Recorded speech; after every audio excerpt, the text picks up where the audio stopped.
쟁토과셩. 일단 심리사회적 요인에 대해서 말씀을 드릴게요. 일단 가족 역할의 변화가 있죠. 이제 나이가 들면 자녀들이 성장해요. 그래서 사춘기 자녀와의 갈등이 생기죠.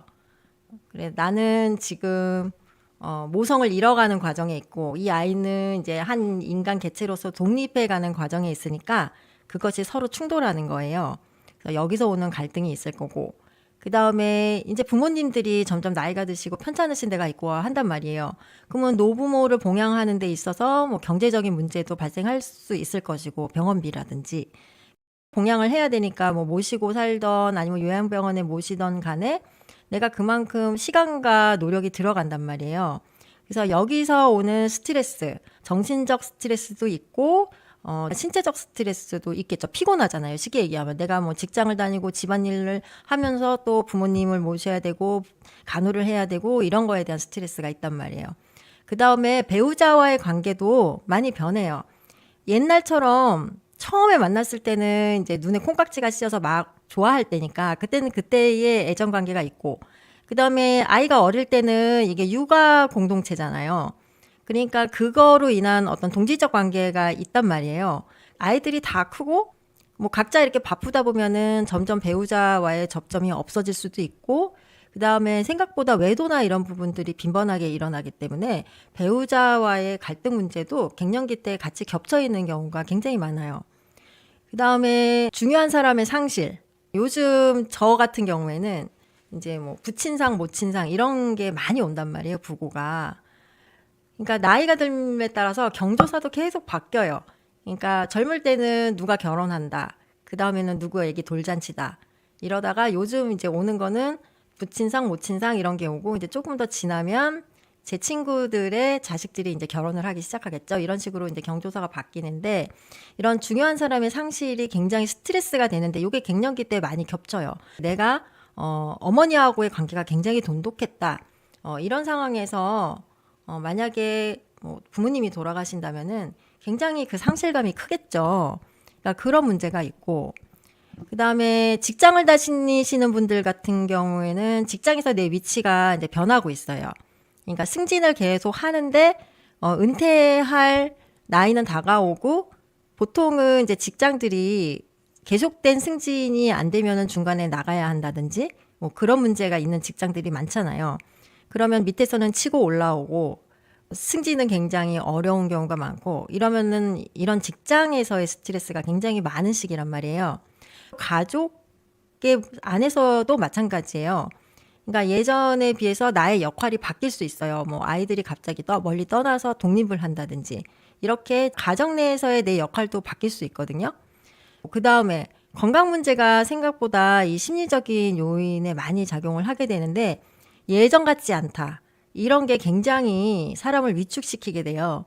그래서 뭐 거울을 봤을 때 생기는 주름, 뭐 턱살이 늘어진다든지, 뭐 눈가의 주름, 뭐 팔자주름, 그 다음에 머릿결이 예전 같지 않다. 이런 거는 정말 뭐 가벼운 문제고, 병원에 갔는데 예전엔 건강검진 받았을 때 뭐 다 괜찮다 했었는데 어느 순간부터 어디에 혹이 있다, 뭐가 있다, 혈액검사에 뭐가 있어서 재검을 받아야 된다. 이런 식으로 건강상의 문제가 계속 생긴단 말이에요. 당연히 이제 갱년기가 되면은 40대부터 시작되는 거니까 이제 차도 30년 쓰면 거의 폐차잖아요. 사실 차 같은 경우는. 근데 그래서 사람 몸이 정말 놀라운 게 우리가 거의 지금 수명이 90세 육박하고 있잖아요. 그러니까 정말 사실은 대단한 거죠. 근데 이렇게 우리가 40년 이상 이 몸을 썼단 말이에요. 그러니까 이제 한 군데 두 군데씩 고장이 나기 시작해요. 그러니까 여기서 오는 또 상실감이 대단한 거예요. 아, 이제 내가 늙었구나. 이제 내가 예전 같지 않구나. 나 더 이상 젊지 않구나. 이런 데서 오는 상실감이 굉장히 큰 거예요.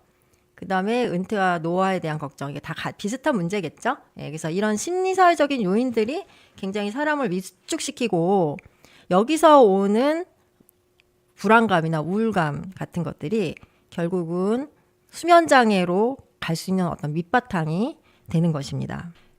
그 다음에 직장 스트레스도 이제 사회심리적 요인 중에 하나겠지만 직장 스트레스가 상당히 큰데요. 저희 환자분들 중에서는 이 시기에 휴직을 하고 싶어 하시는 분들이 굉장히 많으세요.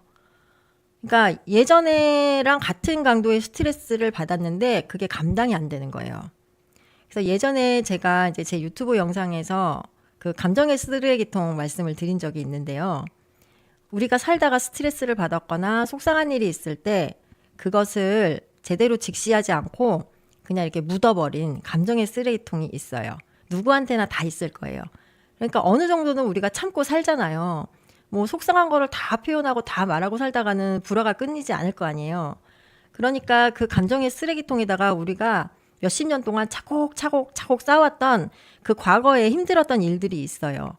근데 갱년기가 되고 나면 그 감정의 쓰레기통이 작아져요, 갑자기. 그러니까 예전에 그 담아놨던 그런 이제 기억들이 갑자기 불쑥불쑥 나타나는 거예요, 내 앞에. 그러면서 괴로워지는 거죠. 화가 나거나 슬퍼지거나 우울해지거나.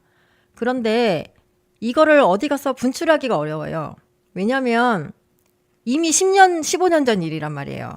근데 상대방은 다 까먹고 지금 여태 행복하게 잘 살았어요. 아무 문제 없이. 근데 내가 갑자기 그 얘기를 불쑥 꺼낼 수가 없잖아요. 그러니까 혼자 이제 끙끙끙 가슴앓이를 하는 거예요. 근데 그렇게 하다 보면 이제 새로운 문제가 생기죠.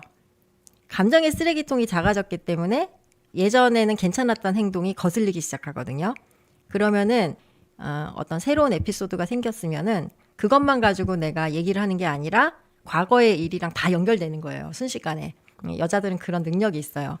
그러니까 다 연결되면서 엄청난 대화 드라마가 되는 거죠. 내 입장에서는. 하지만 상대방 입장에서는 굉장히 뜬금없는 거예요. 여태 잘 살다가 왜 갑자기 저러지? 오늘 좀 사람이 이상해졌다. 이렇게 되는 거예요.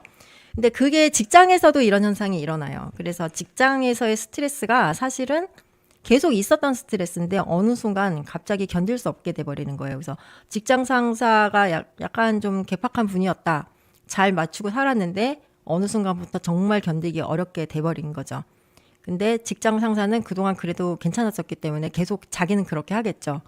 그러니까 그런 문제가 있는 거예요. 그래서 상사와의 관계가 이제 갑자기 이제 견딜 수 없어지는 경우가 있어요. 그 다음에 이제 근무 형태는 연구해 보면은 불규칙하게 일하시는 보다는 일의 시작 시간과 끝 시간이 딱 정확하신 분들이 스트레스를 덜 받으신대요. 그건 당연하겠죠. 뭐 걸핏하면 뭐 야근해야 된다. 걸핏하면 뭐 휴일에 나와서 일해야 된다. 이런 분들은 스트레스를 더 받을 거 아니에요. 그 다음에 이게 일이 쭉 일정하게 있는 게 아니라 뭐 석 달 일하고는 뭐 떠나야 된다. 이러면 또 스트레스 받겠죠. 그러니까 이런 근무 형태도 굉장히 중요하고요. 그다음에 재밌는 건데 직장 내 온도 조절권이 있느냐. 그러니까 그 에어컨 리모컨을 내 손에 쥘 수 있느냐. 이거에 따라서 폐경 증상이 굉장히 많이 차이가 난대요. 그러니까 만약에 내가 열감을 막 느끼는데 그거에 맞춰서 나의 온도 변화에 맞춰서 내가 에어컨을 올렸다 내렸다 할 수 있다면 그것만으로도 상당히 도움이 된다는 거예요. 그 다음에 직무 긴장도. 그러니까 긴장이 많이 되는 직업. 예를 들어서 응급실 간호사다. 이런 분들은 굉장히 직장 내 스트레스가 많겠죠. 그런 분들은 훨씬 더 폐경 이행기 증상을 강하게 느낄 수 있다. 그 다음에 업무 요구도. 그러니까 너무 지나친 걸 많이 요구한다. 예를 들어서 정해진 업무가 없고, 막 그때 막 긴박한 업무가 막 생기는 직종이다.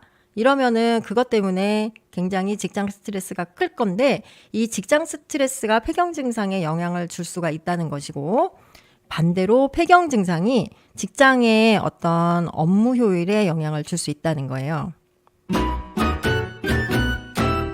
쟁토과시형